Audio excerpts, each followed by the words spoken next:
सो specifically speaking, so advance Excel को इस first session को स्टार्ट करते हैं। एंड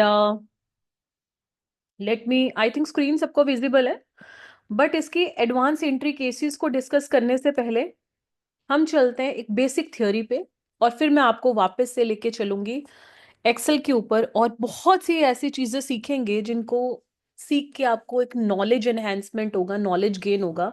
बट ये जो हम आज के सेशन में बेटा सीखने वाले हैं ना, आपने क्यूमुलेटिव नाम का कॉन्सेप्ट, स्टैट्स के जो स्टूडेंट्स हैं, अकाउंट्स के जो स्टूडेंट्स हैं स्पेशली, क्यूमुलेटिव जो है डेटा आप समझते हैं, what do you understand by the word cumulative?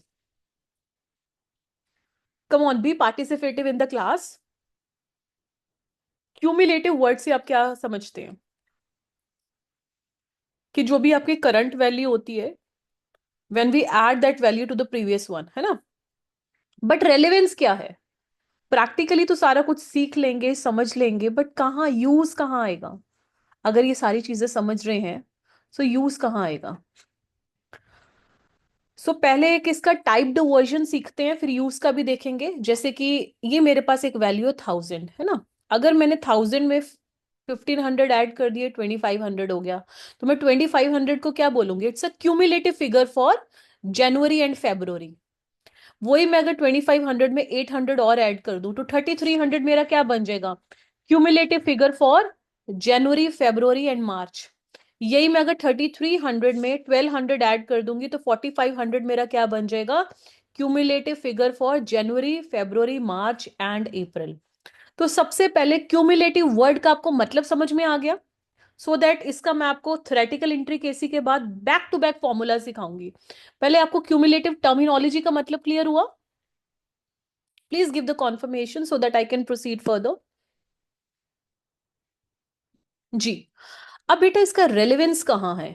Relevance इसका आता है, जैसे कि मेरे को एक फाइनेंशियल परफॉर्मेंस पूरे साल की या किस पर्टिकुलर टाइम पीरियड की जाननी है। जैसे एग्जांपल के तौर पे, इसी एग्जांपल में जैसे मेरी सपोज ये सेल्स जनवरी की हैं, लेकिन मेरे को पूरी के पूरी सेल्स चाहिए, अप्रैल तक चाहिए कंसोलिडेटेड, या मेरे को जनवरी, फरवरी, मार्च की चाहिए तो कंसोलिडेटेड, तो क्यूमुलेटिव। तो क्यूमुलेटिव डेटा अब टाइप्ड वर्जन में तो हम कर लेते हैं, लेकिन अगर हमने कोई डैशबोर्ड्स क्रिएट करने हैं, हमने आगे चल के हम आने वाले सेशंस में करेंगे, बहुत ही डिटेल में रहेंगे हमारे सेशन। बट यहां पर सिर्फ आपको एक आइडिया बताने के लिए कि एक्सेल में फॉर्मूलाज कैसे इसके एडवांस लेवल पे अप्लाई होंगे, तो उसको सीख लेते हैं, ठीक है। चलिए, जैसे कि ट्रेंड एनालिसिस करना है इस साल के फिगर्स को प्रीवियस साल के फिगर्स के साथ, तो क्या वहां पर क्यूमुलेटिव फिगर्स रेलिवेंट होंगे? यस। क्या हमने फाइनेंशियल प्रॉफिट को इस साल के पिछले साल के साथ कंपैरिजन करना है, क्यूमुलेटिव फिगर्स यूज होंगे? यस। तो पहले तो जनरली स्पीकिंग हमें ग्रोथ पैटर्न्स एनालाइज करने हो, या फिर हमें फाइनेंशियल अपनी स्टेटमेंट्स जब बनानी है, तो हमें की परफॉर्मेंस इंडिकेटर्स जानने हो। डू यू अंडरस्टैंड की performance indicators? Anybody in the class? Important indicators जो हमारे होते हैं ना, कि हम कहाँ स्टैंड करते हैं, हमारी फाइनेंशियल स्टेटमेंट्स कितनी साउंड है या नहीं, वो कौन बताता है? Deciding factor, right, that's correct. Devyu, that's correct बेटा, है ना। तो यही सारी चीजें हम एक्सेल में कैसे करने वाले हैं, एक्सेल में किस तरह से लिस्ट क्रिएट होती है, कैसे वो सारी चीजें अप्लाई होती हैं, ये तो थ्योरेटिकल फ्रेमवर्क हो गया कि इसलिए रेलेवेंट होता है। Now let's get started. चलिए, सो यहाँ पर सबसे पहली बात करते हैं, the very first thing is कि जैसे मैंने यहाँ पर डेटा लिया सेल्स का, है ना, जैसे जनवरी का लिया, फेब्रुवरी का, मार्च का, अप्रैल का, ये मेरे पास 4 मंथ्स का डेटा है सेल्स का। अब पहला ऑप्शन तो क्या आता है कि खुद ही भाई टाइप कर लिया, खुद ही 1000 प्लस 1500 कर लिया, खुद ही टाइप कर करके उसको खुद ही कर लिया। लेकिन क्या इतना टाइम आज की डेट में है किसी के पास? So the answer is no. या फिर मैनुअल तरीके से करा। मैनुअल तरीके से क्या करना होता है कि सब एक्सेल शीट ओपन करते हैं, यहाँ से कॉपी करके दिखाती हूँ आपको, ताकि चीजें आपको और अच्छे से समझ में आए। चलिए,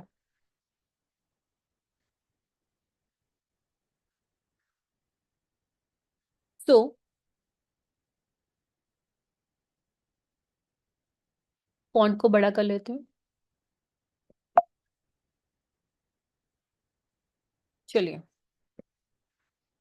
अब हम यहां से जो अपना डेटा है वो ले लेते हैं, क्योंकि आपको पहला मैं सिखाने लगी हूं कि अगर हम मैनुअली करते हैं, क्योंकि अभी तक जो आप कर रहे होगे ना एक्सेल में, आपको लगता होगा कि आप एक्सेल में करते हो, लेकिन ऑनेस्टली स्पीकिंग अभी तक जो भी आप सीख रहे होगे, ये वाला जैसे मैंने ये डेटा यहाँ पर उठा लिया, इसको थोड़ा ऊपर कर लेते हैं। चलो, यहाँ से डेटा उठाते हैं।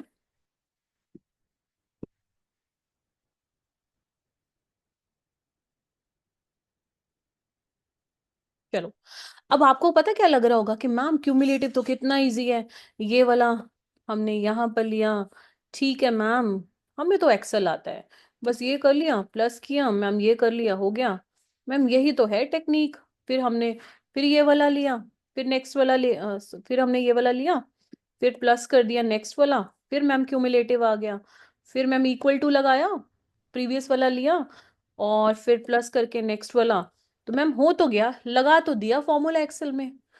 सो माय डियर स्टूडेंट्स, ये सिर्फ और सिर्फ कोई फॉर्मूला नहीं लगाया आपने, आपने कितना एफर्ट किया यहां पर, आपने देखा कितना सारा एफर्ट किया।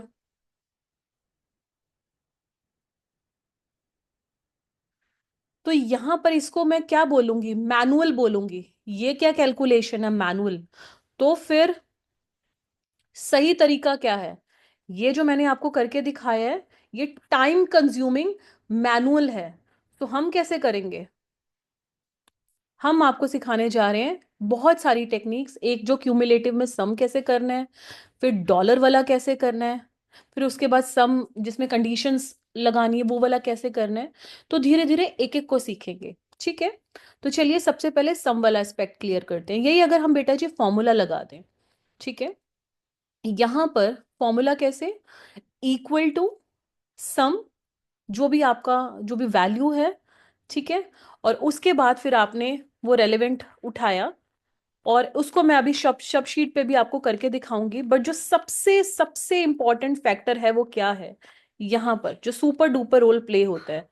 अब देखो बेटा, आपको एक टर्मिनोलॉजी समझनी पड़ेगी, कंसिस्टेंसी और इनकंसिस्टेंसी। मैंने क्या बोल दिया, कंसिस्टेंसी और इनकंसिस्टेंसी। क्यों, क्योंकि देखो बेटा, ये हमें लगाने की जरूरत क्यों पड़ी, you need to understand the motto behind it.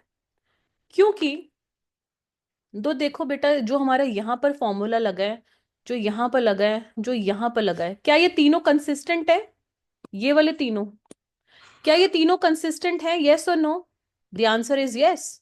लेकिन यही अगर हम फर्स्ट वैल्यू की बात करें, यही अगर हम फर्स्ट वैल्यू की बात करें, तो ये किस में कैटेगराइज होगा, इनकंसिस्टेंट, है ना। तो वो अगर हम पूरा यहाँ पर ड्रॉ करके अगर वो करेंगे तो वो गलत हो जाएगा, सेम वैल्यू वो हो जाएगी, वो क्यूमुलेटिव नहीं हो पाएगा, क्योंकि यहां से लेकर यहां तक हमारा सेम रूल प्रिवेल करता है। लेकिन क्या फर्स्ट वाले यहां पर सेल के अंदर यहां पर क्या सेम रूल प्रिवेल हो रहा है, नहीं। इसी के लिए हम सम का इस्तेमाल करेंगे, और वो लगेगा कैसे, चलिए समझते हैं। सो इसी के विद रिस्पेक्ट टू अब हम समझेंगे यहां पर इस शीट में, जैसे हमने लगाया इक्वल टू सम,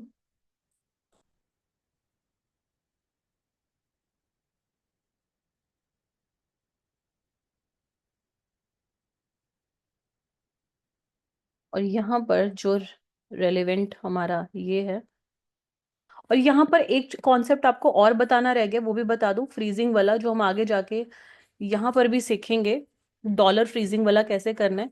एक ये बहुत इंपॉर्टेंट पॉइंट है। सो आपके माइंड में आ रहा होगा कि मैम आप सम वाला वो जो खींच के सिखा दोगे वो तो अभी सिंपल क्लियर है, लेकिन एक फ्रीजिंग वाला जो आप इनकंसिस्टेंसी को ब्रेक करने के लिए बता रहे हो, वो पॉइंट भी जरा बता दो। वो हम जो आपके माइंड में ये डाउट है वो भी हम यहाँ पर अभी क्लियर करेंगे। हाउ एवर, सबसे पहले समझेंगे कि अगर हमें क्यूमुलेटिव लगाना है तो उसके विद रिस्पेक्ट टू चीजें कैसे प्रिवेल होंगी, सिंपल है, कैसे। और कभी आपसे कुछ एरर वगैरह हो जाए तो सीधा कंट्रोल जेड कर दें, तो प्रीवियस उस पे आप पहुंच जाएंगे। चलिए, सो यहां पर बात करते हैं। सो आपका फॉर्मूला क्या लगता है, इक्वल टू सम, यहाँ पर वापस आते हैं शीट पे, और इसका जो हमने मैनुअल वाला करा था इसको अभी कर देते हैं क्रॉस।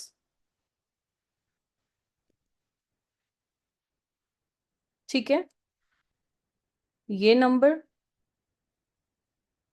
उसके बाद ये वाला। ठीक है, सो यहाँ पर कुछ बच्चे मुझे कह रहे थे कि मैम इसको सीधा खींच दो, क्या ये सही होगा? नहीं। तो यहाँ पर हमें क्या करना पड़ेगा, ये हमने लिया ये वाला। तो यहाँ पर आपको ये समझने की जरूरत है कि जब हमने क्यूमुलेटिव करना है, सो हमें सेकंड नंबर भी यहाँ पे फर्स्ट वाला, क्योंकि जो मैं यहाँ पर आपको रूल समझाने की कोशिश कर रही हूँ, कंसिस्टेंसी वाला और इनकंसिस्टेंसी वाला, क्योंकि फर्स्ट में तो आपका वही सेम फिगर रहता है, लेकिन जब आप यहां पर जाते हो तो वहां पर एक इंपॉर्टेंट एरिया है समझने वाला। सो आपको क्या करना है, जैसे मैं ये वाले फिगर्स को यहां पर देखूं, इक्वल टू सम करके आपने क्या करा, जो आपका करंट, बड़े इंपॉर्टेंट, ध्यान से सुनिएगा, अगले 5 मिनट अगर फोकस हटा तो सब कुछ फिनिश है। तो जो हमारा करंट सेल है वो आपने लिया, और उसके बाद करंट जो भी आपका सेल है जहां से आप क्यूमुलेटिव अपनी कैलकुलेशन स्टार्ट कर रहे हो, उसके बाद आपने सम वाले पे आ जाना है ना। जैसे एग्जाम्पल के तौर पे इस शीट में हम थोड़ा से यहां पर एक इंसर्ट करते हैं, एक और।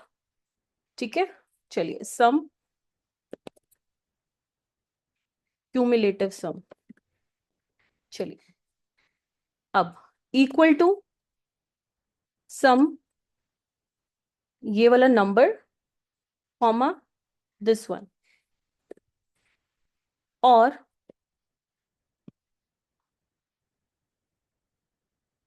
अभी हमारे पास वैल्यू आ गई। कैसे आई? फोकस रखना इंपॉर्टेंट था यहां पर। ये मेरे पास पूरी यहां पर वैल्यू आई, कैसे किया मैंने, ध्यान से देखिएगा, बहुत इंपॉर्टेंट है, रिपीट कर देती हूँ फिर से डिलीट करके आप सबके लिए।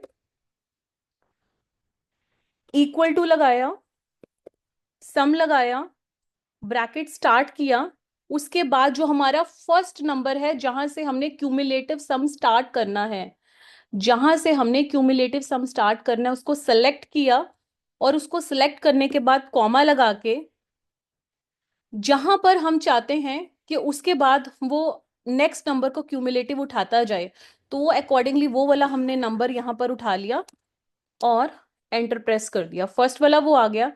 अब यहां पर हमने क्या किया, सिंपली इसको कॉपी कंट्रोल सी कर लिया, जिनके पास मैकबुक है तो कमांड सी होगा, और नीचे स्क्रॉल डाउन कर दिया। सो यहां पर हमारा क्यूमुलेटिव कैलकुलेशन उभर के सामने आ गया। क्या आपको क्यूमुलेटिव सम वाला फॉर्मूला क्लियर है? तब हम आगे बढ़े, ये तो जस्ट बहुत बेसिक है, अभी हमने बहुत सारी चीजें और समझनी है। This is one of the basic one. ये क्लियर है आपको? To each one of you, so that I can proceed further. कुछ नहीं था, कुछ नहीं किया हमने, बस हमने इक्वल टू प्रेस किया यहां पर। मैं लिख भी देती हूँ आपकी रेफरेंस के लिए, क्योंकि मैं यहाँ पे शब्द शीट्स बना दूंगी, चीजें आपके लिए इजी रहेंगी। तो इक्वल टू लिख के कर रही हूँ, नहीं तो फॉर्मूला अप्लाई हो जाता है, सो दैट चीजें आपके लिए इजी रहे। इक्वल टू के बाद हमने क्या करा, ब्रैकेट स्टार्ट करा है, और ब्रैकेट स्टार्ट करने के बाद जो हमारा सेल है जहां जिसका हमने क्यूमुलेटिव करना है उसको सिलेक्ट करा, और कॉमा प्रेस करके जिस जगह हमें क्यूमुलेटिव चाहिए, जिस जगह, क्योंकि हमें यहां पर इस कॉलम में क्यूमुलेटिव चाहिए था, तो वो हमने क्या करा, कॉलम सिलेक्ट कर लिया क्यूमुलेटिव वाला, जिसमें हमें क्यूमुलेटिव डेटा चाहिए। क्लियर हो गया सबको यहां तक? किसी को कोई doubt? Anybody in the class having any doubt till here? चलिए, अब आगे प्रोसीड करेंगे। हाँ जी, उससे भी कर सकते हैं, शॉर्टकट्स भी बहुत होते हैं, बिल्कुल कर सकते हैं, नो प्रॉब्लम इन दैट। चलिए, अब आगे प्रोसीड करेंगे। राधा का क्वेश्चन है कि मैम नहीं समझ में आया आपको। राधा एक बार बताएंगे कि मैं आपके लिए कॉन्सेप्ट रिपीट कर दूं? Radha, please give me the confirmation Radha, so that I can repeat it one more time for you. मैं रिपीट कर देती हूँ राधा के लिए। राधा देखो बेटा, हमने सारे यहाँ पर फिगर्स लिखे थे। सपोज मेरी जनवरी में इतनी सेल हुई है, फरवरी में इतनी सेल हुई है, मार्च में इतनी हुई है, अप्रैल में इतनी हुई है। तो ऐसे तो मैं अगर पकड़ पकड़ के खुद टोटल लगाऊंगी मैनुअली, कितना टाइम लगेगा कि नहीं लगेगा राधा? राइट? क्लियर है Radha? Thank you so much. चलो आगे प्रोसीड करते हैं। नेक्स्ट हमारा है फ्रीजिंग वाला। अब यहां पर आपका 100% फोकस रिक्वायर्ड होगा। फ्रीजिंग में क्या है, हम इसमें क्या करते हैं, बहुत इजी है ये। इसमें हमने डॉलर फ्रीजिंग बोलते हैं इसको।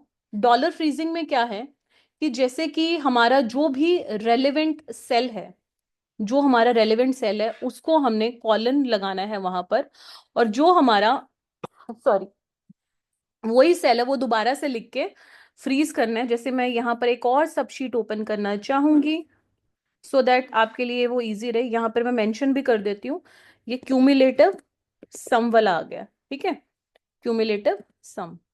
यहाँ पर एक और शीट ओपन कर लेते हैं और यही डेटा कॉपी करती हूँ मैं।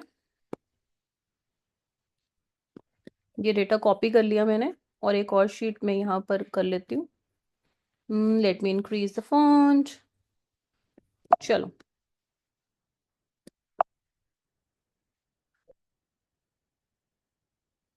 अब जो मैंने डॉलर फ्रीजिंग समझने जा रहे हैं, क्या समझने जा रहे हैं नेक्स्ट? डॉलर फ्रीजिंग किस किस को पता है?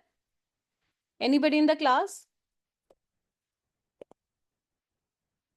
Months and sales, dollar freezing.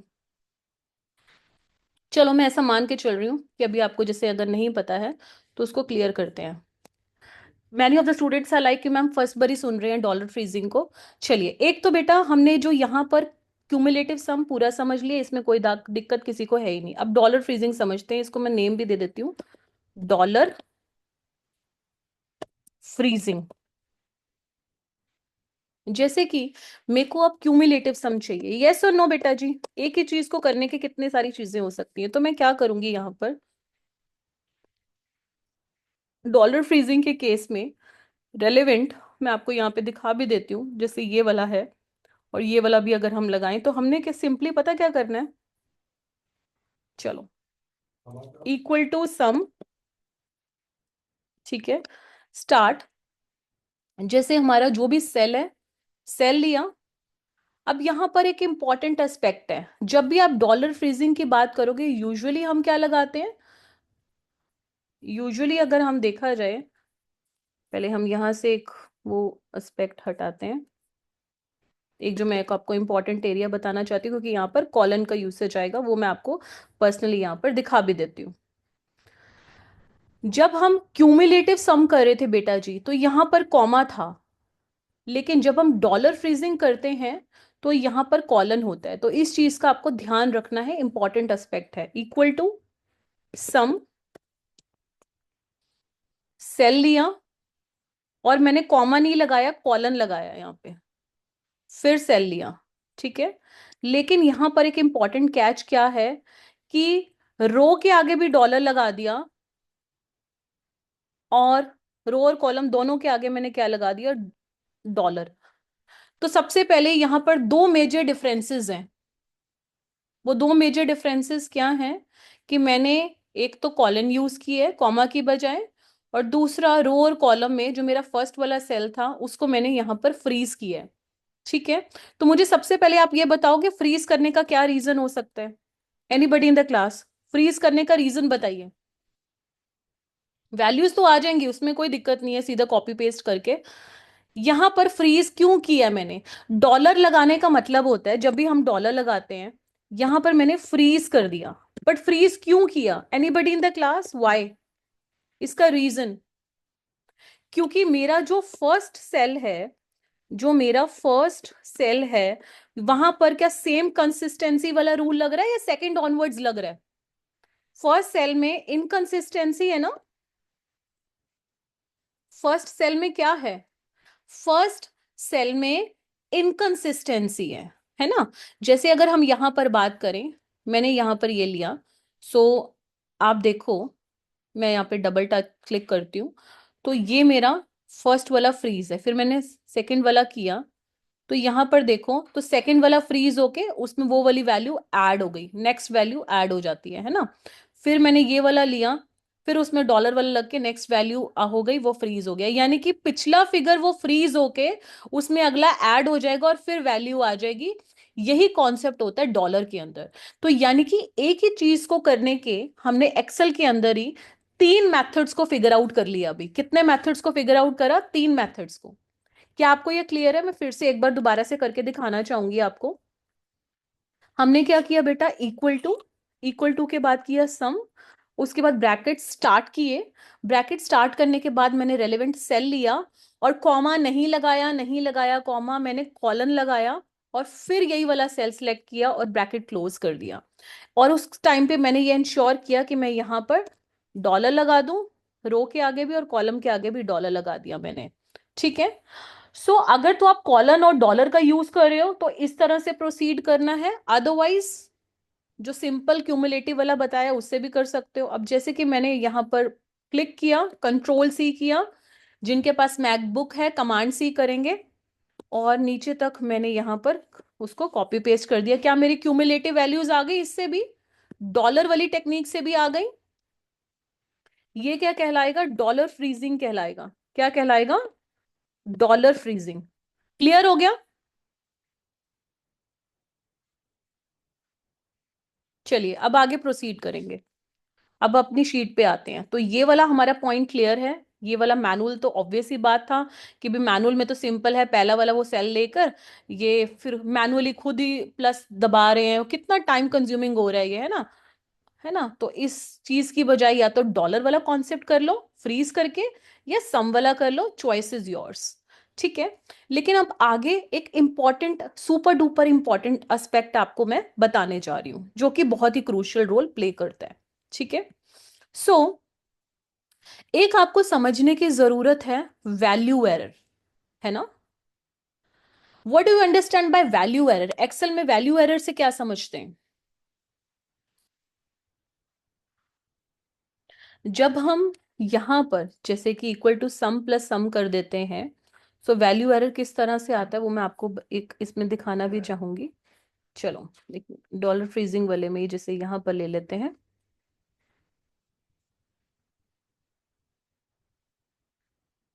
कुछ आंसर्स भी आने स्टार्ट हुए हैं, दैट्स ग्रेट, वेरी गुड। जब हमने करेक्ट फॉर्मूला नहीं लगाया, कोई गलती हुई है हमारी वैल्यू को लेकर, तो फिर वैल्यू एरर आता है, यानी कि वहां पर कुछ ना कुछ मिस्टेक इन्वॉल्व है।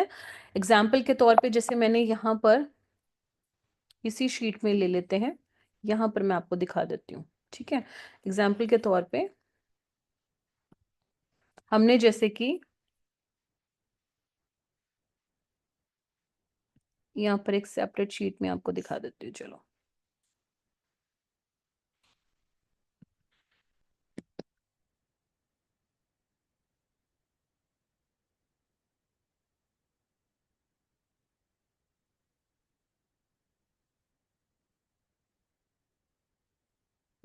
ये वाला पहले हटा देते हैं। अब क्यों मैं ये आपको बताना चाहती हूँ, उसके बिहाइंड एक लॉजिक है, क्योंकि मेरे को आपको लिस्टिंग बनानी, फिल्टर कैसे बनाने, डैशबोर्ड कैसे बनाने, वो सिखाने होंगे आने वाले फोर्थ कमिंग सेशंस में भी। तो उसके लिए पहले आपको इसका एरर समझना भी इंपॉर्टेंट है। अगर मैंने इक्वल टू सम करके, है ना, जैसे कि, और फिर प्लस करके फिर कोई सम उठाती हूँ, अब इसका एग्जाम्पल भी दूंगी, तो हमेशा वहां पे एक तो या तो नेम वाला एरर आता है।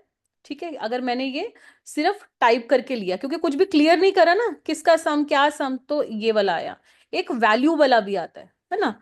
जैसे कि मैंने यहाँ पर 18 लिखा, यहाँ पर 9 लिखा, ये मेरी वैल्यूज है। ठीक है। इज इक्वल टू, यहाँ पर ये तो मेरा अभी यहाँ पर सही आ जाएगा, लेकिन अगर मैं इक्वल टू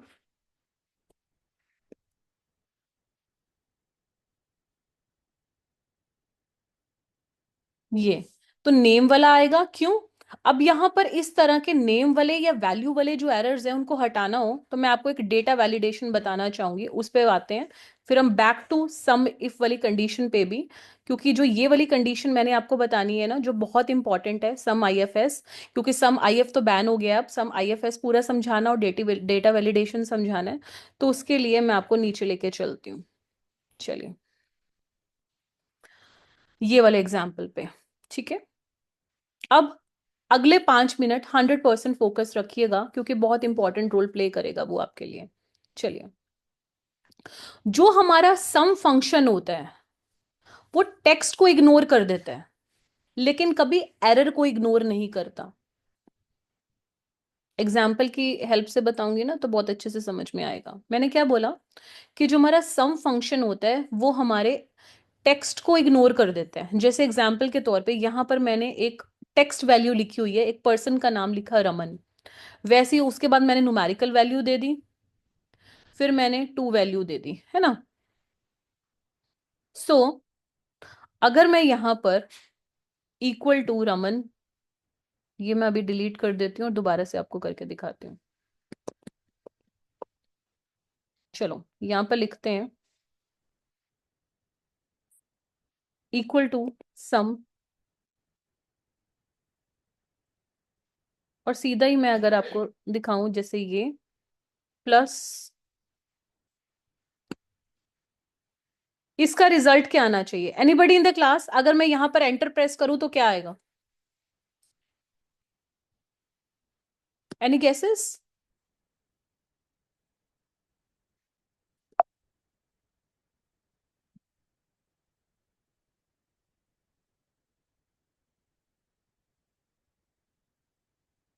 क्यों आया ये?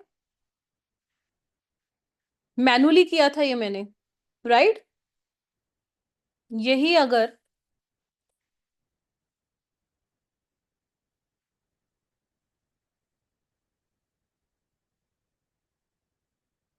फिर आ गया 23, यानी कि अगर मैं यहां पर खुद मैनुअली करती हूं वर्सेस सम का फंक्शन लगाया, तो क्या बेनिफिट हुआ इससे?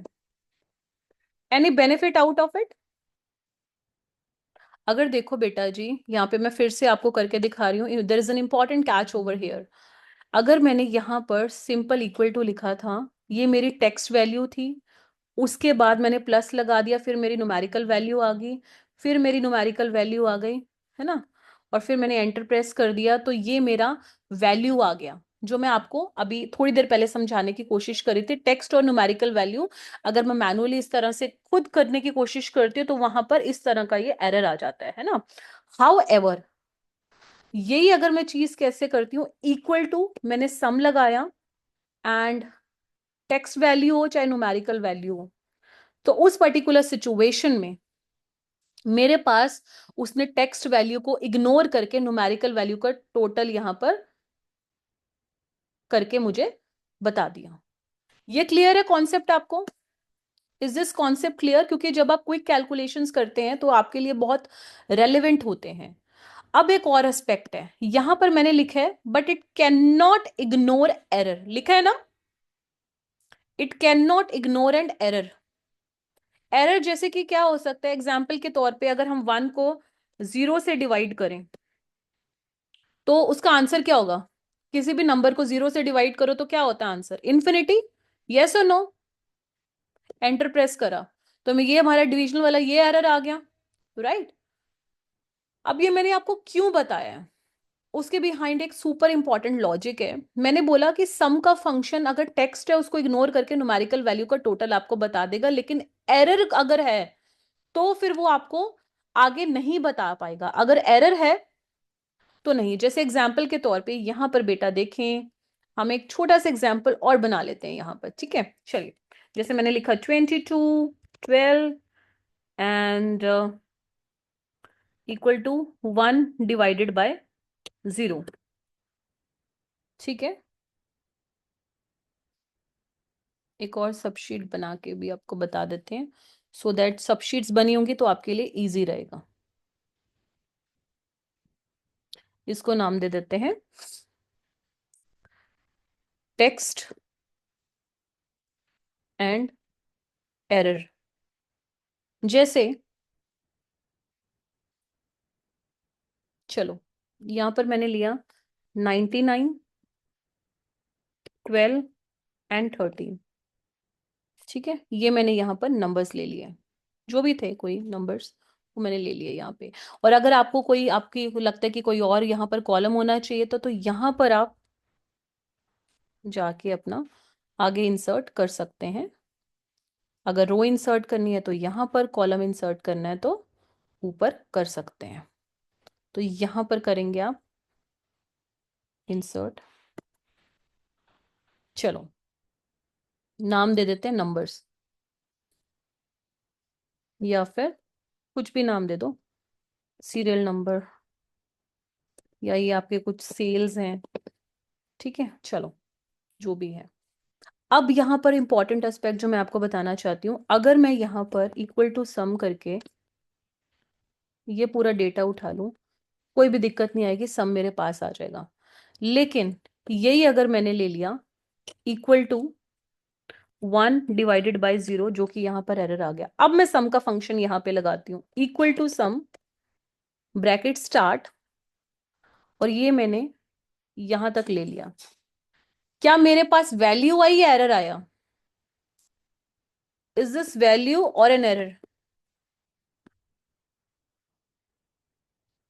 It's an error, right? So important point to be taken into consideration here is that कि अगर आप एक एरर लेते हो तो सम का फंक्शन एरर को एक्सेप्ट करके आपको कोई वैल्यू नहीं देगा। जो सम का फंक्शन है वो क्या करेगा, एरर के विद रिस्पेक्ट टू आपको it will give no value, मतलब कोई भी आपको रिजल्ट नहीं देगा।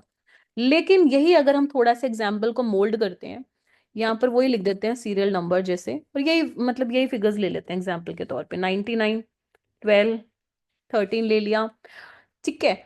और यहाँ पर एक लिख लेते हैं राजू, टेक्स्ट वैल्यू ले ली, कोई दिक्कत नहीं है। इक्वल टू मैंने लिया सम और शुरू कर दिया स्टार्ट यहां से। तो अब मेरे पास वैल्यू आई, क्यों आई? क्योंकि मैंने आपको यहां पर समझाया था बेटा जी कि अब ये लाइन आपको पूरी तरह से समझ में आ चुकी होगी। सम का फंक्शन टेक्स्ट को इग्नोर करके न्यूमेरिकल वैल्यू की आपको वैल्यू दे देता है, लेकिन यही अगर हम एरर के साथ जाएंगे तो वो आपको क्या देगा, आपको वो उस पर्टिकुलर सिचुएशन में वैल्यू रिजल्ट नहीं दे पाएगा, जो मैं आपको यहाँ पे टेक्स्ट एंड एरर में बताने की कोशिश कर रही थी। इतना सबको क्लियर है?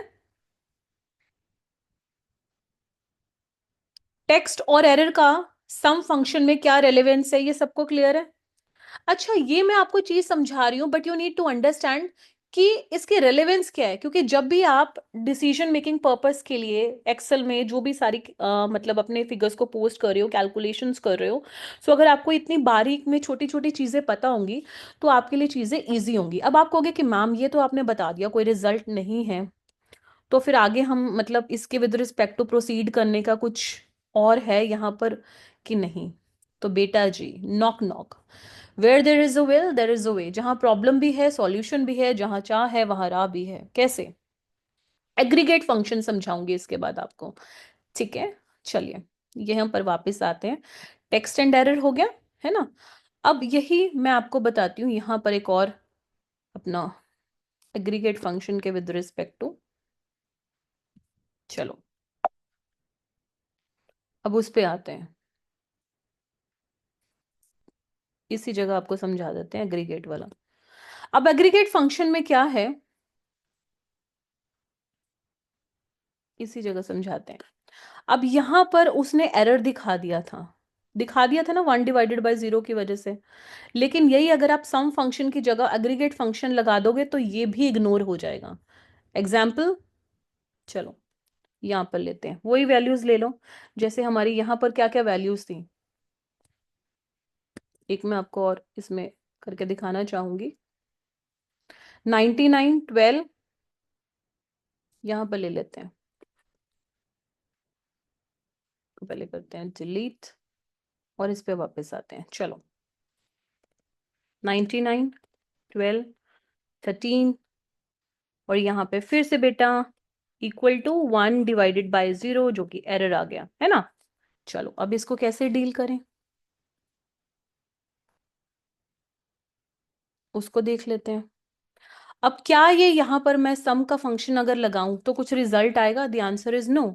ये लेकिन यही अगर मैं सम के फंक्शन की जगह कौन सा फंक्शन लगाती हूँ, एग्रीगेट वाला फंक्शन, ठीक है, जो कि मैंने यहाँ शीट 1 में भी बहुत डिटेल में आपको बता रखा है, यहाँ पर पूरा प्रॉपर बताया हुआ है जो ये रिजल्टेंट वैल्यू में, वही मैं आपको यहाँ पे भी समझाने की कोशिश कर रही हूँ। So you need to understand. चलिए, कि जब हमारा कोई एरर आता है तो उस पर्टिकुलर सिचुएशन में आप सम फंक्शन नहीं यूज कर पाएंगे, आपको एग्रीगेट फंक्शन को यूज करना पड़ेगा उसको रिजॉल्व करने के लिए। तो चलिए, इक्वल टू एग्रीगेट। अब हमारा जो भी यहां पर हम यहां पर वैल्यू देखना चाहेंगे, जैसे ये, अब यहां पर हमारी दो तीन चीजें रेलेवेंट होंगी। हमने सम करना है ना, तो हमें क्या सिलेक्ट करना पड़ेगा, यहां पर जाके सम को सिलेक्ट करना पड़ेगा, जो मैं आपको दिखाती भी हूं यहाँ पे। चलो, इक्वल टू एग्रीगेट। तो सम का ऑप्शन है ये 9, ये मैंने ले लिया। 9 क्यों लिया बाय डिफॉल्ट, क्योंकि सम इसके आगे था। उसके बाद मेरे पास जो भी मैंने नंबर्स लेने हैं, ठीक है, मैं ये कह रही हूं कि मेरे को क्या इग्नोर करना है, I have to ignore the error values. तो यहाँ पे देख रहे हो 6 नंबर पे आ रहा है एरर वैल्यूज को इग्नोर करना। Is this visible to everyone? 6 number पे आ रहा है ना एरर वैल्यूज को इग्नोर करना, विजिबल है सबको? तो मैंने ये ले लिया। और उसके बाद पहले इतना सबको क्लियर है कि 9 और 6 क्यों आया? Please give me the confirmation in the chat box. 9 इसलिए आया क्योंकि वो उसके कॉरेस्पॉन्डिंग सम था, और 6 हमने इसलिए लिया क्योंकि वहां पर मैंने क्या इग्नोर करना है, क्योंकि मेरा यहाँ पर एरर आया हुआ है, तो मैंने यहाँ पर ले लिया इग्नोर एरर्स। तो मैं अकॉर्डिंगली, मुझे एरर वाला इग्नोर करना, तो मैं एरर वैल्यूज को मैंने यहाँ पर ले लिया, ठीक है। उसके बाद जो भी मेरे ऑप्शंस हैं जो मुझे यहाँ पर रेलेवेंट होंगे, ठीक है, और मैंने एंटर किया, नॉक नॉक आ गई मेरे पास वैल्यू। उसने इसको भी इग्नोर कर दिया एग्रीगेट फंक्शन ने, और पूरा टोटल करके बता दिया। क्लियर हो गया कि जहां पर सम का फंक्शन किसी भी रीजन की वजह से वर्क नहीं करेगा, बिकॉज ऑफ एन एरर और सो, तो हमारा कौन सा फंक्शन फिर प्रिवेल करेगा? एग्रीगेट फंक्शन प्रिवेल करेगा। क्या इतनी डिटेल में जाके हम चीजें समझने वाले? यही रीजन है कि मैंने आपको बताया था, सिर्फ और सिर्फ हमारे लाइव सेशन से बात नहीं बनेगी, वो तो हम लेंगे ही लेंगे, बट उसके साथ साथ सेल ड्रिवन मोड में मैं बहुत सारे लेक्चर्स जो हैं अपने कोर्स को 2 पार्ट्स में डिवाइड करूंगी, live lectures and self driven lectures. Self driven lectures में मेरा एफर्ट रहेगा डेली बेसिस पे एक एक लेक्चर अपलोड करूं, ताकि आप अपने फ्री टाइम में उसे ट्रेवल करते अदरवाइज देखते चलें। क्लियर हो गया? ठीक है बेटा रूपाली, मैं थोड़ा सा जूम कर देती हूँ। इनकन्वीनियंस रिग्रेटेड, अभी ठीक है आपको? Is it clear? स्क्रीन सबको प्रॉपरली विजिबल है? Thank you for the confirmation. यानी कि अभी तक हमने क्या सीखा है बेटा? अभी तक हमने मैनुअल सीखा। मैनुअल में क्या सीखा बेटा जी? कि खुद ही इक्वल टू करके खुद ही सेल को सिलेक्ट करें, खुद ही प्लस प्रेस करें, दैट वाज मैनुअल। फिर उसके बाद सम का सीखा। सम में हमने इक्वल टू सम लगा के ब्रैकेट स्टार्ट करके जो भी हमारा सेल का वैल्यू, कॉमा डाल के and so on copy paste करके ड्रैग करके वो कर दिया, ठीक है, डन। लेकिन इसका जब हमने सम करा तो यहां पर एक बेनिफिट और एक फ्लॉ क्या आया? यहां पर लिखते हैं बेनिफिट और यहां पर लिखते हैं एक फ्लॉ, जो डिसएडवांटेज, जो कमी वहां पर पाई गई, ठीक है, क्योंकि चीजें क्विक रिकैप लेंगे तो इजी रहेंगी आपके लिए। सो मैनुअल में तो चीजें क्या है, कंबरसम। बेनिफिट तो चलो ठीक है कि इट्स सिंपल, लेकिन इसका फ्लॉ क्या हुआ कि टाइम टेकिंग था। ये अगेन क्विक है, लेकिन इसका क्विक भी है, और दूसरा इट इग्नोर्स टेक्स्ट। क्या आपको लगता है कि मुझे रिपीट करना चाहिए कि टेक्स्ट को हमने इग्नोर किस तरह से करा था? मुझे नहीं लगता। मैंने बहुत ही डिटेल में आपको समझाया था इसका। जैसे हमने रमन वैल्यू ले ली थी, रमन टेक्स्ट वैल्यू ले ली थी, फिर हमने दो नंबर्स लिए थे, इक्वल टू सम करके दिखाया था, तो उसने रमन को इग्नोर करके हमें वैल्यूज का टोटल करके बता दिया था। So this is the benefit. क्या मुझे वो फिर से बताने की जरूरत है कि इसने किस तरह से टेक्स्ट को इग्नोर किया था? I don't think so, I have to repeat it again. चलिए, लेकिन इसका फिर डिसएडवांटेज क्या है? एरर। जहां पर एरर आ जाता है तो वहां पर it fails to give the result, right? It fails to give the result in case of error, fails to give the result, fails to give the result in error situation। अगर कोई error आ जाता है तो फिर ये हमें result नहीं दे पाता है। ठीक है, आपको कि मैम ठीक है, ये भी आपने अच्छा समझा दिया, समझ में आ गया है। अब आगे प्रोसीड करें, जो एग्रीगेट वाला आप बता रहे थे। तो एग्रीगेट में क्या है? एग्रीगेट में बेटा सिंपल है, इट्स मतलब it's very quick, and foremost advantage is that it can tackle, it can as such tackle and handle errors as well। करा ना अभी रिसेंटली एग्जाम्पल, एरर्स को भी इसने हैंडल कर लिया था, राइट? लेकिन इसका फ्लॉ बताओगे थोड़ा सा, जब आप फॉर्मूला अप्लाई कर रहे हो, so you need to be attentive. वो तो सिंपल सी बात है, वो तो आपको रहना ही पड़ेगा अगर आप अप्लाई कर रहे हो। तो ये हमने किसकी समरी भी जो है वो बना ली, क्या बना ली? एक समरी भी बना ली इसकी, जो कि बहुत क्रूशियल है आपके समझने के लिए। यहां तक जितना भी हमने समझे, किसी को कोई doubt, so that I can proceed further, जो कि है रोल ऑफ सम आईएमएफएस। ठीक है, अब इसका क्या है? Data validation. ये जो मैं रैंड अरे है, ये डायरेक्टली किसके साथ कनेक्टेड है? डेटा वैलिडेशन के साथ, क्योंकि ये दोनों को टुगेदर समझना पड़ेगा, तभी आप उसको समझ पाओगे, डेटा वैलिडेशन को और रैंड अरे को। ठीक है, जैसे कि मैं रैंड अरे इस पे वापस आती हूँ, क्योंकि दोनों को टुगेदर समझना जरूरी है। जैसे मैंने यहां पर लिखा, मेरा है ए लिख दिया, यहाँ बी लिख दिया, यहाँ सी लिख दिया, क्योंकि रैंड अरे को टुगेदर डेटा वैलिडेशन के साथ समझना पड़ेगा। और यहाँ पर लिख देते हैं कुछ वैल्यूज, जैसे 18, 19 और 21। ठीक है, अब डेटा वैलिडेशन के लिए डेटा के अंदर गए, और इसको मैं स्क्रॉल डाउन करती हूँ थोड़ा, और डेटा वैलिडेशन में यहाँ पर गई। यहाँ पर जाने के बाद मेरे पास एक ऑप्शन आता है सेटिंग्स के अंदर, डेटा वैलिडेशन में सेटिंग्स के अंदर, क्योंकि डेटा वैलिडेशन का पूरा कॉन्सेप्ट बता दूंगी तो रेंडर और अच्छे से समझ में आएगा। तो डेटा वैलिडेशन में मेरे पास ये वैल्यू आती है, तो यहाँ पर हम एक फिल्टर क्रिएट करने की कोशिश कर रहे हैं। ठीक है, तो मुझे सिलेक्ट करना है लिस्ट। क्या सिलेक्ट करना है? लिस्ट। सेटिंग्स में जाके लिस्ट सिलेक्ट करना है। फिर उसके बाद वो मेरे से सोर्स पूछेगा कि कहाँ पर आपको कौन सी वैल्यू चाहिए। तो अगर मैं ओके करके यहाँ पर सोर्स यहाँ पर ले लेंगे, जैसे ए कॉमा बी कॉमा सी, मुझे जो जो ड्रॉप डाउन मेन्यू के अंदर ऑप्शंस चाहिए, आई रिपीट, मुझे ड्रॉप डाउन मेन्यू में जो जो ऑप्शंस चाहिए वो सारे यहाँ पर दिखा देगा। अगर मैं इसको यहाँ पर ओके कर देती हूँ, तो आप देखो यहाँ पर मुझे तीन ऑप्शन दिख रहे हैं, ए बी सी, क्योंकि इसके बाद मुझे आपको फिर वो वाला ऑप्शन भी कोरिलेट करके बताना है। पहले आप लिस्ट फंक्शन लगा के किस तरह से ये तीन फंक्शंस विजिबल है, ये चीज आपको समझ में आई है पहले, कि ये तीन किस तरह से आए?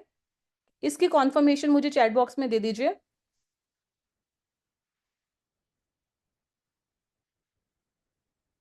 क्या आपको फिल्टर लगाना, ड्रॉप डाउन बनाना समझ में आ गया? रिपीट कर दूं एक बार फिर से? चलो, रेलेवेंट सेल के ऊपर गए, रेलेवेंट सेल के ऊपर जाने के बाद मैंने डेटा वैलिडेशन पे क्लिक किया। डेटा वैलिडेशन पे क्लिक करके मैंने किसको सिलेक्ट किया?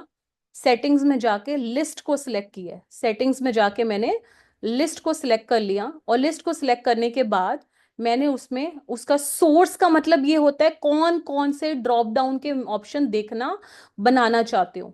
जैसे मैंने यहाँ पर, अगर मैं एबीसी की जगह मुझे कोई और ऑप्शन चाहिए, है ना, जैसे कोई और वैल्यू भी मैं देना चाहती हूँ, तो वो मैं अपने हिसाब से दे सकती हूँ। हाउएवर मुझे सपोज 4 चाहिए, इस बार मैं सी तक कन्फाइन नहीं रहती, मुझे लगता है डी तक मुझे जाना है। तो मैं जो भी सोर्स, मतलब क्या मुझे वो ड्रॉप डाउन में वैल्यूज दिखें, या मैं ई तक जाना चाहती हूँ, तो वो अकॉर्डिंगली वो अप्लाई करके आपको वो सारे ड्रॉप डाउन में वैल्यू विजिबल होने लग जाएंगी। क्या इतना पहले आपको क्लियर हो गया डेटा वैलिडेशन का कॉन्सेप्ट? क्योंकि इसके साथ ही दूसरा डेटा वैलिडेशन का लिस्ट के बाद नंबर के साथ कोरिलेट होगा। ये क्लियर हो गया पहले? आई डोंट थिंक सो इसमें कोई डाउट आपको रहा होगा। ठीक है, अब एक चीज और समझिए, यहां पर आते हैं नंबर्स को लेकर, है ना। अब यहां पर एक और कॉन्सेप्ट है डेटा वैलिडेशन में ही। अगर मैं यहां पर होल नंबर पे क्लिक कर दूंगी, पहले मैंने लिस्ट पे क्लिक किया था जब मैंने फिल्टर बनाया था ड्रॉप डाउन के लिए, तो मैंने किसका इस्तेमाल किया था? लिस्ट का इस्तेमाल किया था। लेकिन यही अगर मैं होल नंबर पे क्लिक करती हूँ, ठीक है, होल नंबर पे क्लिक करने के बाद अगर मैं दे देती हूँ वैल्यूज कि बिटवीन दीज नंबर्स में ही दिखे, जैसे कि एग्जाम्पल के तौर पे एक ह्यूमन बीइंग जो है 100 साल तक की उसकी एवरेज लाइफ होती है, तो मैं 1 2 और मैक्सिमम 100 तक ये सिलेक्ट कर लेती हूँ कि यही नंबर्स इनके बीच में ही सिलेक्ट हो, और मैं ओके कर देती हूँ। ठीक है, यहां पर, सो यहां पर अगर मैं रमन लिखने की कोशिश करूंगी तो क्या मेरा एक्सेप्ट हुआ? क्यों नहीं हुआ? डेटा वैलिडेशन का एरर आ गया, क्योंकि मैंने वहां पे न्यूमेरिकल वैल्यू डाली थी या फिर मैंने टेक्स्ट डाला था। Come on everybody in the class, give me the answer. क्या मैंने न्यूमेरिकल वैल्यू डाली थी या ये डाला था? यही अगर मैं यहां पर हाउएवर 78 लिखती हूँ और एंटर करती हूँ, प्रेस हो जाता है। अगर आपने काफी जगह देखा होगा, आप काफी जगह फॉर्म्स फिल करते हो, है ना, एआई टेक्नोलॉजी हर जगह सारी है, तो डेटा आप न्यूमेरिकल वाली जगह पे न्यूमेरिकली एक्सेप्ट होता है, अल्फा न्यूमेरिकल वाली जगह पे दोनों हो जाते हैं। अब यहां पर यही मैंने क्या डाला था कि 1 से लेके 100 तक वैल्यू एक्सेप्ट हो, यही डाला था ना कि 1 से लेके 100 तक वैल्यू एक्सेप्ट हो, यस और नो? तो 78 के 1 to 100 में से ही प्रिवेल करता है, सो द आंसर इज यस, ये वैल्यू एक्सेप्ट हो गई। यही अगर मैं यहाँ पे 112 अगर डालती हूँ, क्या ये एक्सेप्ट होगी? क्या ये एक्सेप्ट होगी अब? The answer is no. अगर मैं यहां पर क्लिक करती हूँ, सो ये एक्सेप्ट नहीं होगी। क्यों? क्योंकि ये यहां पर एरर आ जाएगा उसका, क्योंकि ये डेटा वैलिडेटेड नहीं है। और पॉपअप नोटिफिकेशन क्या आ रहा है? This value does not match the data validation as stipulated, right? So यही अगर मैं इवन ये मेरा मैंने नंबर्स के विद रिस्पेक्ट टू डाला था, ये मैं अपना नाम अगर यहाँ पर या किसी के भी पर्सन का नाम, जैसे मैं यहाँ पर शिवानी डाल देती हूँ, तो क्या शिवानी एक्सेप्ट होगा? नहीं, क्योंकि मैंने तो क्या बोला कि 1 to 100 के बीच में कोई नंबर आएगा तो एक्सेप्ट होगा, तब भी यही अलर्ट आएगा। तो क्या आपको डेटा वैलिडेशन की जो मैंने दो चीजें बताई हैं, डेटा वैलिडेशन में अब तक मैंने आपको पहली चीज बताई है, लिस्ट के अंदर जाके हम फिल्टर क्रिएट कर सकते हैं। लिस्ट के अंदर जाके हम फिल्टर क्रिएट कर सकते हैं, जैसे ये फिल्टर क्रिएट करा जिसको कि हम टेक्निकली ड्रॉप डाउन बोलते हैं। इतना क्लियर हो गया? ये तो बहुत इजी था। ठीक है, उसके साथ साथ फिर हमने ये सीखा कि डेटा को वैलिडेशन के विद रिस्पेक्ट टू, आप कोई भी जैसे नंबर स्टिपुलेट करना चाहते हो तो नंबर के विद रिस्पेक्ट टू बता दें, है ना, अदरवाइज करना चाहते हैं तो वो भी हमने समझ लिया कि डेटा वैलिडेशन में नंबर को किस तरह से हमने एज सच देखना है। इतना क्लियर हो गया? क्योंकि आगे जब जो मैंने एडवांस फंक्शन आपको वो वाला बताना है, इसमें कम से कम आपको 4 से 5 फंक्शन और बताने पड़ेंगे, तब वो रेंडर वाला आपको और अच्छे से समझ में आएगा। क्योंकि उसमें मेरा मोटिव क्या है कि 5 6 रोज और 5 5 6 रोज लेके और 5 6 कॉलम्स लेके आपको पूरा प्रॉपर, क्योंकि उसके विद रिस्पेक्ट टू पहले आपको डेटा वैलिडेशन के सारे पता होने चाहिए, लिस्ट से लेके ये वाले सारे, क्या कि ये दोनों क्लियर हो गए, नंबर वाले और ये वाले, इसमें किसी को कोई डाउट, किसी को कोई दिक्कत? क्योंकि जो वाला वो हम फंक्शन कर रहे थे उसमें बेसिकली क्या होता है कि वैल्यूज जो भी आप स्टिपुलेट कर दोगे वो ऑटोमेटिकली आ जाती हैं। यहां तक पहले जितना मैंने समझाया है आज के इस लेक्चर में, किसी को कोई भी प्रॉब्लम? चलिए, अब एक इंपॉर्टेंट एस्पेक्ट है, शीट 1 पे आते हैं जो मेरे को आपको समझानी है।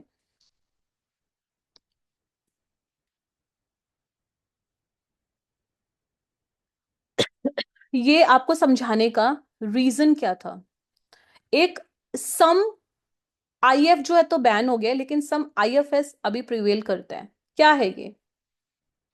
जैसे अगर आप एक कोई भी आपके पास डेटा है, अगर मैं ये चाहूं कि सिर्फ ए वैल्यू वाले, कि यहां पर ए है, फिर मैं देख रही हूं यहां पर ए है, फिर मैं देख रही हूं यहां पर ए है, सिर्फ ए वैल्यूज वाले को मेरे को टोटल बता दे, तो क्या यहां पर मैं मैनुअली टोटल करने बैठूंगी? बताइए।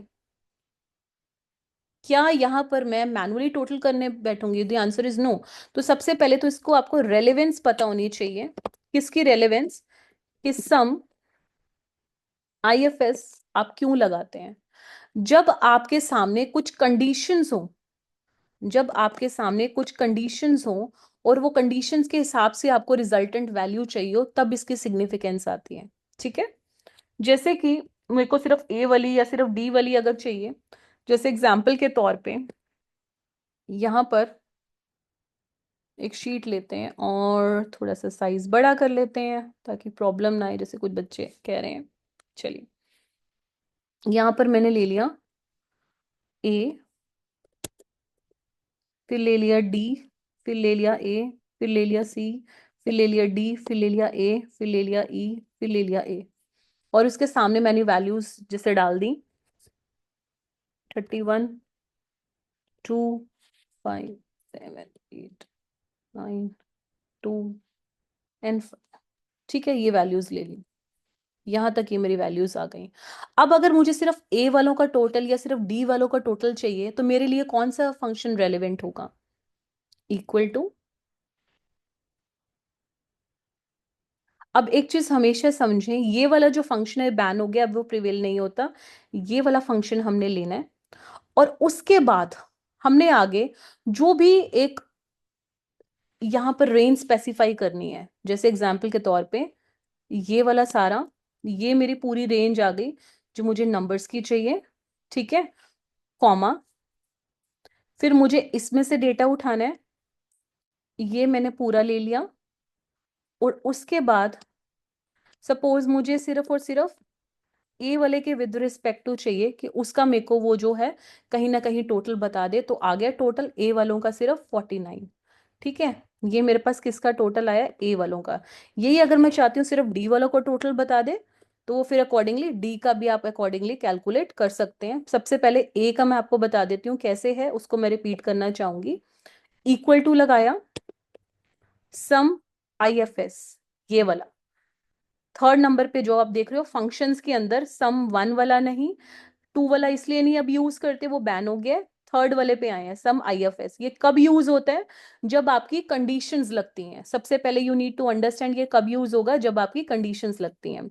तो आपने रेंज सेलेक्ट करनी है। जैसे मुझे ये वाली रेंज पूरी लेनी है और इसके कॉरेस्पॉन्डिंग वाली, कॉमा डाल के, कॉमा डाला, इसके कॉरेस्पॉन्डिंग वाली मुझे पूरी रेंज लेनी है, वो भी हमने ले ली, फिर से कॉमा डाल दिया, यानी कि रेंज को सिलेक्ट कर लिया। उसके बाद सपोज अब मुझे ए का डेटा नहीं चाहिए, मुझे सिर्फ जो डी वाला सम है वही चाहिए, तो मैं इन्वर्टेड कॉमा के अंदर, point to be noted, inverted comma के अंदर मैंने डी डाला एंड अकॉर्डिंगली फिर वो मुझे डी का टोटल करके बता देगा। ठीक है? जहां जहां डी के विद रिस्पेक्ट टू है, वो वाला मेरे पास, जैसे 8 + 2, ये वाला एक 2 यहां पर था और एक डी यहां पर था, उसका टोटल इसने बता दिया। ये वाला किस किस को क्लियर है, इसकी मुझे कॉन्फर्मेशन दे दीजिए।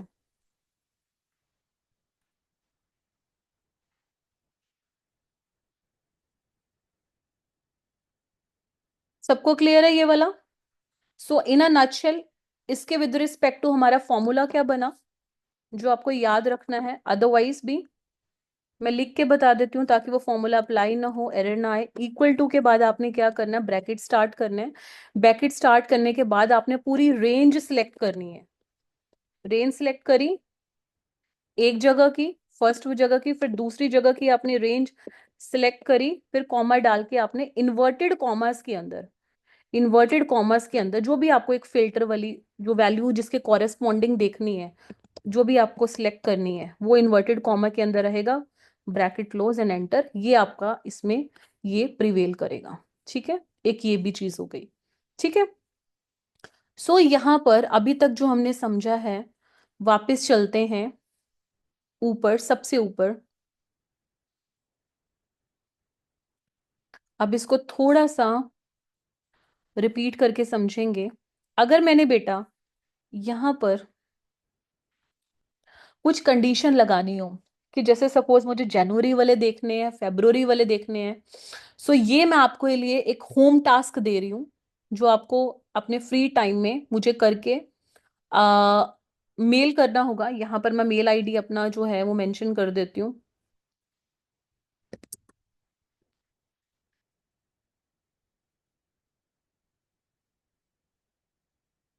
I'll just mention here. चलिए,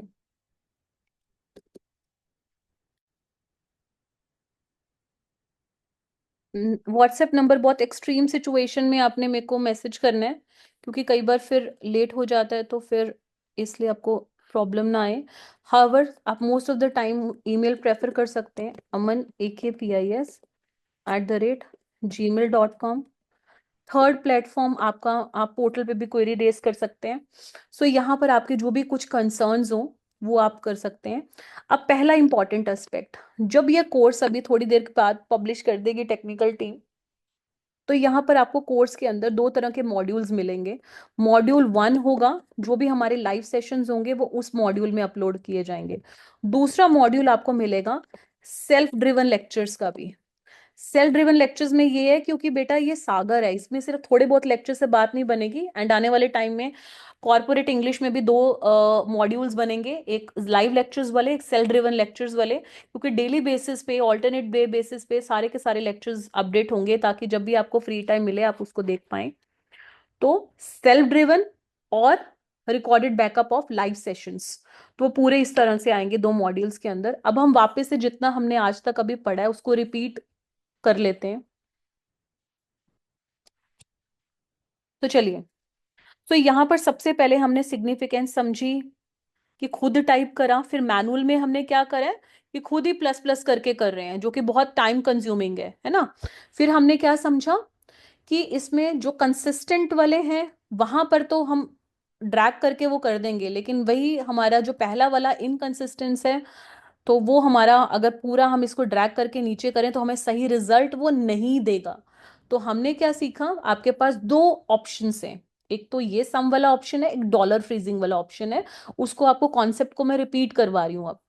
सम वाले कॉन्सेप्ट में क्या है कि आपने जो है इक्वल टू सम लिखा, रेलेवेंट सेल सेल सिलेक्ट किया, रेलेवेंट सेल सिलेक्ट करने के बाद आपने क्या करा, वो सॉरी वैल्यू के ऊपर क्लिक कर दिया, जैसे ये वाला था, एंड अकॉर्डिंगली कॉपी पेस्ट होके आपका आ गया। डॉलर फ्रीजिंग में क्या फर्क था, डॉलर फ्रीजिंग के अंदर आपने इक्वल टू सम तो करा, वो टाइप्ड सेल भी ले लिया, और सेल के बाद वही सेल आपने दोबारा से सिलेक्ट किया, लेकिन जो आपका रो और कॉलम है उन दोनों के आगे डॉलर लगा दिया। तो क्या आपको ये वाला फॉर्मूला और ये वाले फॉर्मूला, जो डॉलर फ्रीजिंग वाला है,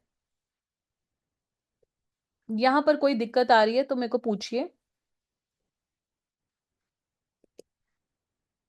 जी बताएं, एनीबडी इन द क्लास,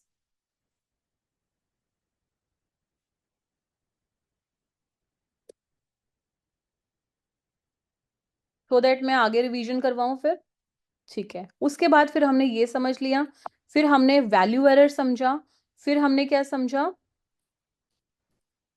कब हमारा, जो हमने यहां पर एक चार्ट भी बनाया था, आई थिंक ये वाला,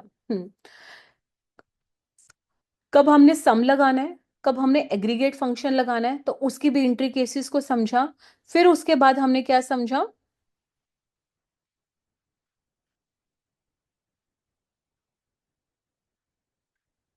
सम आईएफएस का फंक्शन समझा। ठीक है, कि अगर आपके पास कुछ कंडीशंस हैं, अगर आपने फिल्टर करके देखना है तो कैसे करना है। फिर हमने ड्रॉप डाउन वगैरह लगा के सीखा कि किस सिचुएशन में अगर आपको वैल्यू जो है फिल्टर करके देखनी है तो हमारे लिए क्या रेलेवेंट होगा। तो अब मैं यहाँ पर आपके लिए क्लास को अभी यहाँ पर वाइंड अप नहीं करूंगी, यहाँ पर एक केस स्टडी आपके लिए होनी चाहिए, तभी तो क्लास का कुछ वो है ना। चलिए, सो सेल्स जन फेब मार्च अप्रैल,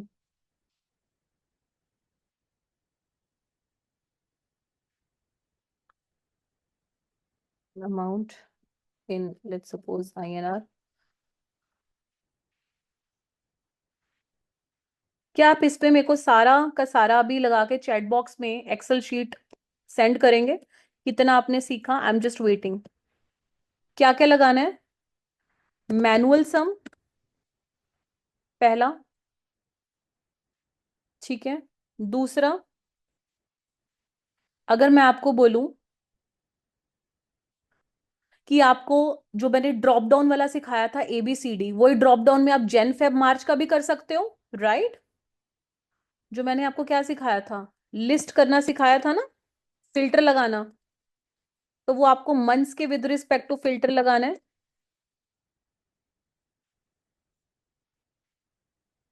थर्ड,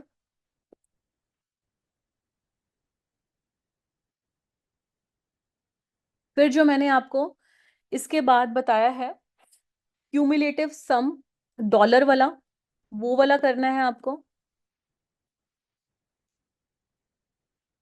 फिर जो सम आपको कॉलन वाला बताया है, वो वाला। पांचवा, जो सबसे इंपॉर्टेंट है, एग्रीगेट फंक्शन। फटाफट से स्टार्ट हो जाइए, case study is there in front of you. Excel अपना अपना ओपन कीजिए जो लैपटॉप पे है, और चैट बॉक्स में मुझे वो डॉक्यूमेंट में फाइल सेंड कीजिए। मीनवाइल मैं इसको पॉज करती हूँ।